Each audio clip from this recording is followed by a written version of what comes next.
Good morning students. आज आपण मराठी विषय शिकणार आहोत. त्याआधी मी सर्वांना माझा परिचय करून देतो. I introduce myself. My name is Prasanna Harishchandra Kadam. आप प्रसन्ना सर भी बोल सकते हो. और आपको मैं ए स्टैंडर्ड के लिए मराठी सिखाने वाला हूँ. I am going to teach you Marathi subject. बघा, ह्याच्यामध्ये दिलं एकाने शिकूया एकाला, साक्षर करूया जनतेला. ह्या ऑनलाईन स्टडीबद्दल थोडीशी जर बघायला गेलं तर ही चित्र आहे. म्हणजेच ऑनलाईन आपण आता शिकणार आहोत मराठी सब्जेक्ट. ठीक आहे. तर सर्वात महत्त्वाचं, मराठी शिकत असताना तुम्हाला मराठी वाचन, लिखाण आणि ह्या गोष्टी दोन आल्या पाहिजेत. सर्वात महत्त्वाचं म्हणजे मराठी वाचन, रीडिंग करताच आलं पाहिजे. हे इयत्ता 8वीचं मराठी सुलभ भारती इयत्ता 8वी पहिलं पेज. ठीक आहे. ह्याच्यामध्ये बघा काय दाखवलं आहे. तर वेडी वाकडी वळणं आहेत म्हणण्यापेक्षा निसर्ग आहे, सुंदर निसर्ग आहे. बहुत देखो नेचुरल कितना प्लेस है और वहाँ पे बच्चे बैठे हैं, है ना, स्कूल की आपकी तरह. मग ही सगळी मुलं काय करत आहेत, तर आपली बॅग्स वगैरे, स्कूल बॅग वगैरे ठेवून निसर्गाचा आनंद लुटत आहेत, एन्जॉय करत आहेत आणि पक्ष्यांकडे मनमुराद एकदम मुक्तमध्ये बघतायत. बघा, मग तशाच पद्धतीने आपल्यालाही मराठीचा अभ्यास न दडपण करता, न काही टेन्शन घेता, छान पद्धतीने, है ना, जसं ते नैसर्गिक ज्ञान आहे तसंच आपल्याला ह्या पुस्तकातलंही ज्ञान आत्मसात करायचं आहे.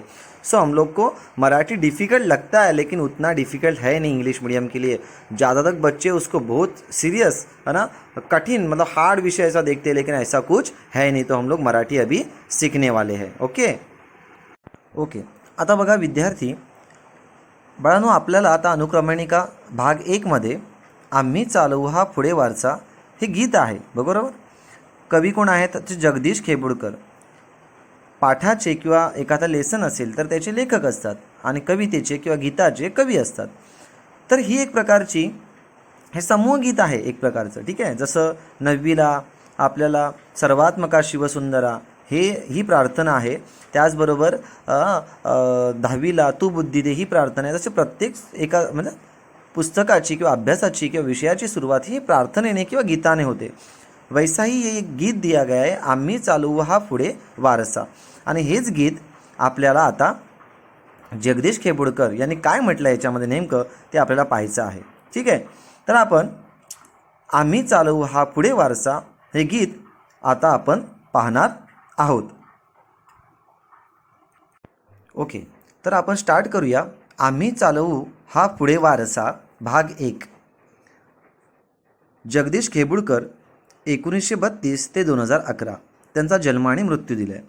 आप टेंशन मत लेना बच्चों. ठीक है. मैं हिंदी में भी बात करूँगा, हिंदी में भी एक्सप्लेन करूँगा, इसलिए लेकिन ज़्यादा तक मैं मराठी में बात करूँगा. क्योंकि बघा, मैं एक बात बताता हूँ, अच्छे से सुनो. जितना मैं मराठी में बात करूँगा, जेवढं मी मराठीमध्ये बोलेन तेवढंच तुम्हाला 9वी इयत्ता 9वी आणि 10वीसाठी खूप सोपं आणि सोयीस्कर जाईल. कारण का जर मी जास्त हिंदीमध्ये बोललो, अगर मैं जैसे इंग्लिश टीचर, है ना, हिंदी टीचर हिंदी में बात करते, इंग्लिश टीचर इंग्लिश में, जैसे मराठी में भी जो कठिन वर्ड्स है वो मैं आपको दूंगा. ठीक है. आपको मैं PDF द्वारा या फिर इमेज आपको भेजूंगा. आप टेंशन मत लेना. ठीक है. और आपके पास भी रहेगा शायद नवनीत का गाइड बीड रहेगा, तो ठीक है. फिर भी तुम्हें एक लक्षात ठेवा कि जास्त मतलब ज़्यादा तक मैं ट्राई करूँगा कि मराठी में बात करने का, एक्सप्लेन करने का, ताकि आपको 9th और 10th में सेंटेंस बनाना. क्योंकि देखो 8 तक ठीक है, पर 9वीं आणि 10वीला 9th और 10th में आपको राइटिंग स्किल 45 मार्क्स मतलब 40 मार्क्स के लिए तो रहता ही है ना. मग 40 मार्काचं आपल्याला रायटिंग स्किलमध्ये निबंध लेखन, पत्रलेखन, जाहिरात लेखन ह्या सगळ्या गोष्टी असतात बाळांनो. मग त्या जर लिहित असताना तेव्हा आपल्याला सेंटेन्स आणि मराठी वाक्य बनवता आली पाहिजेत. आणि ती कधी येणार, जर तुम्ही ऐकलं तर. समजते की नाही. ऐकलं तर आपल्या जसं लहानपणापासून तुम्ही जर हिंदीमध्येच भाषा शिकताय तर तुम्हाला हिंदी येते म्हणून, बरोबर की नाही. जर इंग्लिश घरामध्ये कुठेतरी असता तर इंग्लिश आली असती, मराठीच्या घरामध्ये असता तर मराठी आली असती. तर आपल्या कानावरती जसे शब्द पडतात तसे आपल्याला सवय असते किंवा आपल्या म्हणजे समजायला लागते ती भाषा. त्यामुळे शक्यतो मी प्रयत्न करेन ज़्यादा तक मराठी में बात करने का, फिर भी टेंशन मत लो, मैं एक्सप्लेन करूँगा, ठीक है। वहाँ जन्म आणि मृत्यू मतलब जन्म उनका और मृत्यू दिया गया है। प्रसिद्ध मराठी कवी, साहित्यिक, गीतकार, मराठी चित्रपटसृष्टीसाठी त्यांनी मोठ्या प्रमाणावर गीतांचे लेखन केले आहे. त्यांनी लिहिलेली गीते अत्यंत लोकप्रिय आहेत. त्यांनी सुमारे 325 मराठी चित्रपटांसाठी गीते लिहिली आहेत. त्यांनी 25 पटकथा व संवाद, 50 लघुकथा, 5 नाटके, दूरदर्शन मालिका, टेलिफिल्म्स यांसाठी लेखन केले आहे. गदिमा पुरस्कार, साहित्य सम्राट पुरस्कार, व्ही शांताराम स्मृती पुरस्कार, जीवन गौरव पुरस्कार यांसारख्या 60हून अधिक पुरस्कारांनी त्यांना सन्मानित करण्यात आले आहे. बघा, इतने सारे उनको अवॉर्ड्स मिले, लाइक पुरस्कार मतलब सम्मानित मतलब उनका सन्मान किया गया. म्हणजे किती मोठे ते कवी आहेत किंवा लेखक आहेत, सर्व आहेत बरं, है ना. मग खाली दिले बघा, गुरूंच्या शिकवणीतून सद्गुण अंगी बांधून सत्कार्य करणे म्हणजे गुरुने दिलेला वारसा पुढे चालू ठेवणे होय. हा वारसा पुढे चालू ठेवण्याचे आश्वासन प्रस्तुत गीतातून कवी देत आहेत. अभी देखो बच्चों, मैं थोड़ा सा मेरा जो सिखाने का तरीका है या फिर है ना टीचिंग करने का तरीका थोड़ा सा अलग है. मतलब मैं कुछ बाहर जाके या फिर कुछ कन्नड़ में नहीं सिखाने वाला हूँ, लेकिन फिर भी इंजॉय करके हम लोग स्टडी करेंगे, ठीक है. कुछ टेंशन मत लेना, नहीं तो आपको लगेगा मराठी मतलब वो, पहले तो मराठी मतलब इतना जैसे मैथ्स रहता है ना, या फिर मराठी बच्चों के लिए इंग्लिश रहता है ना, वैसे आप इंग्लिश मीडियम के बच्चे मराठी को इतना हार्ड देखते हैं, क्योंकि उनको बेसिक मतलब आप ना इग्नोर ही करते हो. मैं तो बोल रहा हूँ, इतना इग्नोर नहीं करने का है, और इतना करने लायक है भी नहीं कुछ, ठीक है. तो पहली बात ये दिमाग से निकाल दो कि मराठी हार्ड आहे या फिर कठीण आहे. एकदम सोपं आहे मराठी, फक्त तुम्ही त्याच्याकडे इंटरेस्टिंगली आणि एकदम आवडीने पाहिलं पाहिजे. आता मी जे सांगतोय की वेगळी शिकवण्याची पद्धत या फिर मैं कुछ अलग बताता हूँ, इसका मतलब क्या है कि जो पोएम में दिया गया है या फिर गीत जो भी आगे लेसन है उसको हम लोग के लाइफ में क्या कैसे लेना है, ती शिकवण आपल्याला, जैसे यहाँ पे भी शिकवणी दी है, एक अच्छे संस्कार दिए, वही संस्कारों को अपने लाइफ में डेली लाइफ में कैसे जीना है और उनको कैसे लेके आगे जाना है, ये देखना चाहिए. बाकी तो सब लोग जी रहे और ये तो ज्ञान सब लोग ले रहे, है ना. एजुकेशन लाइक सब सीख रहे. आप मतलब 9th में जाएंगे, फिर 10th में जाएंगे, 11-12 करेंगे, जॉब करेंगे, नहीं मतलब उसका हम लोग रियल लाइफ में, जैसे मैं हर टाइम बताता हूँ कि मुझे 3 चीज़ें आपसे चाहिए. मैं ऑफलाइन आऊँगा तो भी बताऊँगा, लेकिन फिर भी संस्कार, शिस्त और एजुकेशन थर्ड रखा है, संस्कार पहले. यहाँ पे भी वही दिया, समझ के ना. सद्गुण मतलब उसमें ही आ गया, सत्कार्य मतलब उसमें आ गया. मैं कभी सब्जेक्ट को छोड़ के नहीं बोलूँगा.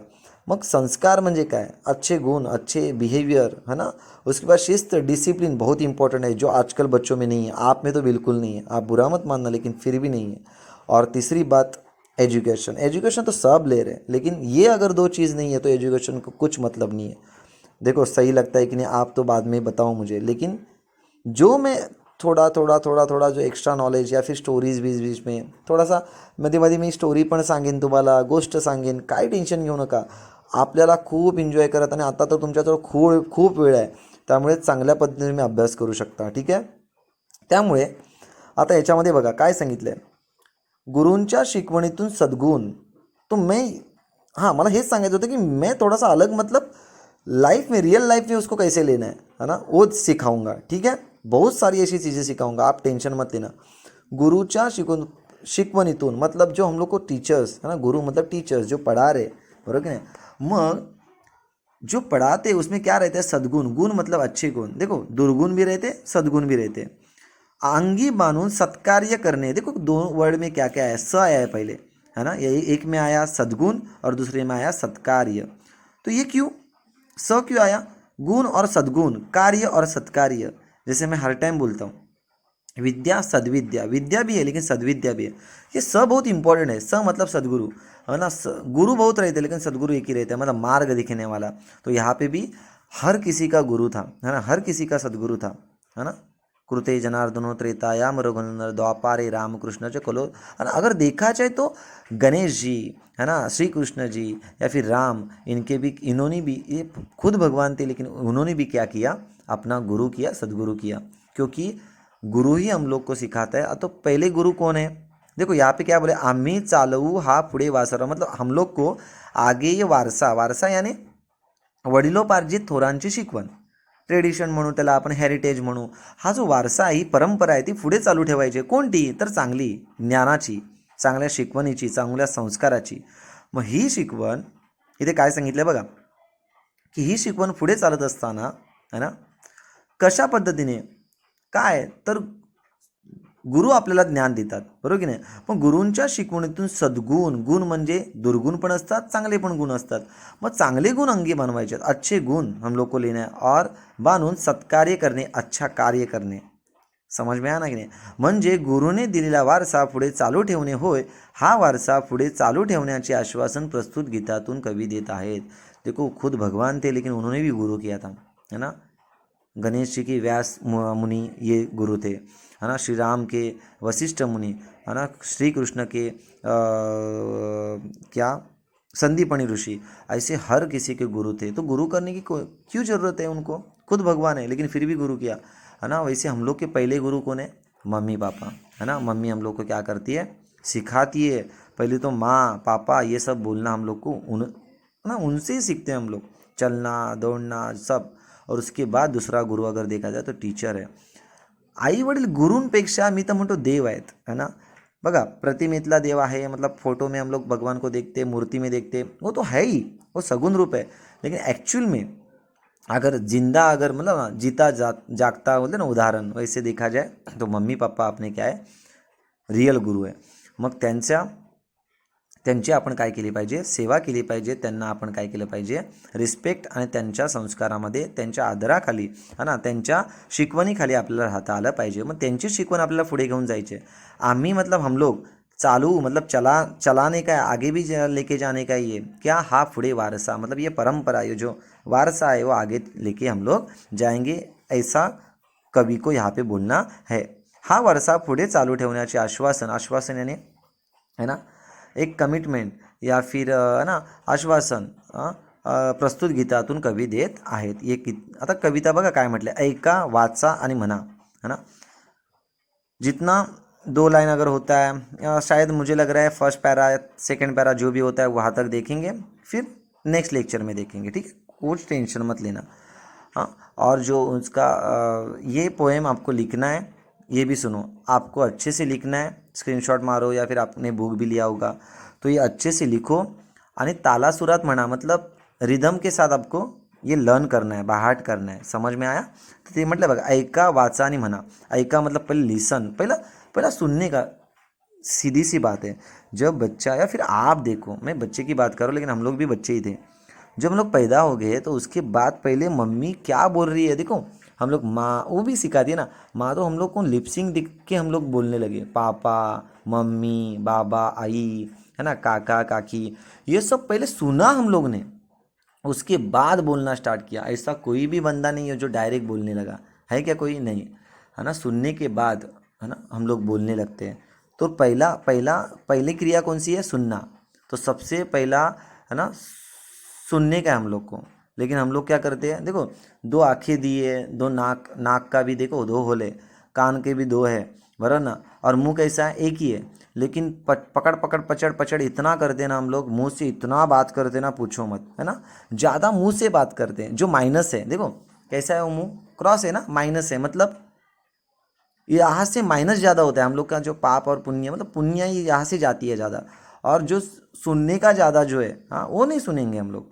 हाँ, आँखों से अच्छा देखेंगे नहीं, है ना, स्मेल भी अच्छा नहीं लेंगे. लेकिन अगर देखा जाए ना तो बात इतना करेंगे ना, पूछो ही मत. हाँ, टीचर है तो हम लोग को बात करना पड़ता है, लेकिन बोलेंगे सर आप ही तो बात कर रहे हो, हम लोग किधर कर रहे हैं. ऐसी बात नहीं है, ठीक है. जोक सपाट, लेकिन हम लोग इन्जॉय करके बहुत अच्छे से ये पढ़ेंगे. म्हणून म्हटलं ऐका, पहले लिसन करो अच्छे से, है ना, लिसनिंग. फिर वाचा यानी रीड करो उसको, और फिर बाद में बोलो. समझ में आहे की नाही. तो काय म्हटलंय बघूया आपण आता, हिला सुरुवात करूया, ठीक आहे. जेवढं होतं तेवढं आपण बघूया. गुरुने दिला ज्ञानरूपी वसा, आम्ही चालवू हा पुढे वारसा. गुरुने दिला वारसा, वारसा मतलब मैंने बताया हेरिटेज, वडिलोपार्जित थोरांची शिकवण, मतलब जो हम लोग को पहले से सिखाया गया वही हम लोग आगे लेके जाएंगे. ज्ञानरूपी वसा, ज्ञानाचे व्रत, बरोबर की नाही. म्हणजे काय सांगितलं आहे, असॉलमन प्रॉमिस और word observe of knowledge end learning. जर बघायला गेलं ज्ञानाची व्रत म्हणजे ज्ञानरूपी वसा, मतलब जो ज्ञान सिखाया गया है, जो एजुकेशन दिया है, वही हम लोग आगे लेके जाएंगे. मग गुरुने दिला ज्ञानरूपी वसा, बरोबर की नाही. वसा म्हणजे तेच व्रत है ना. आणि आम्ही चालवू हा पुढे वारसा. हम लोग उसको क्या करेंगे, वही व्रत वही अच्छा है ना शिकवन आगे लेके जाएंगे. और यहाँ पे देखो कितना मस्त ड्राइंग दिया है, राइट साइड में जो पिक्चर दिया है उसमें क्या देखो, पहले ज़माने में ऋषि है ना, कैसे श्री राम के काल में, श्री कृष्ण के काल में, पहले ज़माने में देखो कैसे पढ़ाई करते थे. वो भी स्कूल ही था लेकिन ओपन स्कूल था है ना, पेड़ के नीचे मस्त एकदम सिखा रहे देखो. और वो कैसे नमन कर रहे हैं, हाँ नम्रता के साथ उसको पहले गुरु को नमन कर रहे हैं देखो. हाँ फिर दूसरा आया हम लोग का क्लासरूम. अभी देखो कितना सिचुएशन कोरोना के इसमें ना मिलजुल रहा है देखो. फिर हम लोग क्लासरूम में सीख रहे हैं, टीचर एक देखो पढ़ा रही है बराबर ना, गर्ल्स और बॉयज़ अलग अलग बैठे हैं, हम लोग के वेश भी परिधान अलग है, पहले में अलग है देखो है ना. पहले में टीचर्स की दाढ़ी है, हम लोग की अभी दाढ़ी नहीं है. हाँ कैसा है देखो ना. और सेकंड और थर्ड में देखो, आप थर्ड में देखेंगे ना तो ऑनलाइन स्टडी चल रही है अभी, जो हम लोग अभी कर रहे हैं ना वैसा सेम सिचुएशन. कोरोना आया है और कोरोना में मम्मी वहाँ पे कुछ बेचारी अपना वर्क कर रही है, वर्क फ्रॉम होम जैसा, और हम लोग यहाँ पे क्या कर रहे हैं है ना, ऑनलाइन स्टडी कर रहे हैं. तो क्या एकदम बोलते ना पहला ही पोएम अपना पहला ही गीत, और एकदम बोलते ना कट टू कट एकदम मिलजुल रहा है देखो, मस्त एकदम सही है ना. पहला ज़माने में कैसे था, फिर एजुकेशन कैसे, और आज एजुकेशन क्या चल रहा है.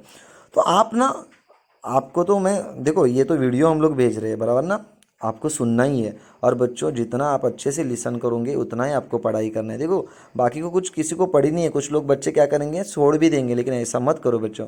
अगर आप ऑनलाइन स्टडी को सीरियसली लेना है, क्योंकि देखो ऑनलाइन पबजी वगैरह आजकल ज़्यादा आ रहा है, पबजी को हम लोग इतना सीरियस ले रहे हैं, तो ये ऑनलाइन स्टडी को तो लेना ही चाहिए सीरियस है ना, इतना इग्नोर नहीं करना है. तो ये अगर देखा पिक्चर्स का मैंने एक्सप्लेन किया. अभी फर्स्ट पैरा हम लोग देखते हैं बराबर ना. फर्स्ट पैरा क्या बोला है, पिता बंधू स्नेही तुम्ही माऊली, तुम्ही कल्पवृक्षातळी सावली, तुम्ही सूर्य आम्हा दिला कवडसा. मतलब क्या, पिता भी तुम्ही हो, मतलब पिता बंधु, बंधु यानी ब्रदर, पिता यानी फादर है ना, और स्नेही मतलब सोबती फ्रेंड्स, बड़ी हम लोग बोलते हैं उसको. हाँ और माऊली मतलब माता, माता बन के भी आप ही हम लोग को हेल्प करते हो बरं की नाही. आणि सांगितलं तुम्हा कल्पवृक्षातळी सावली, मतलब कल्पवृक्ष मतलब क्या, जो हम लोग कल्पना करते हैं उसको क्या तुरंत वो दे जाता है ऐसा वृक्ष. ये खाली इमेजिन करना है आप लोग, कल्पवृक्ष ऐसा होता नहीं है. और जो भी डाउट रहेगा आप बिंदास पूछो ठीक है, लेकिन यहाँ तक देखना है हम लोग को ठीक है. बाकी नेक्स्ट लेक्चर में हम लोग उसको सिखाएंगे, कंटिन्यू करेंगे. ओके तो आपको होमवर्क में ये लिखना है और अच्छे से लर्न करना है. Thank you.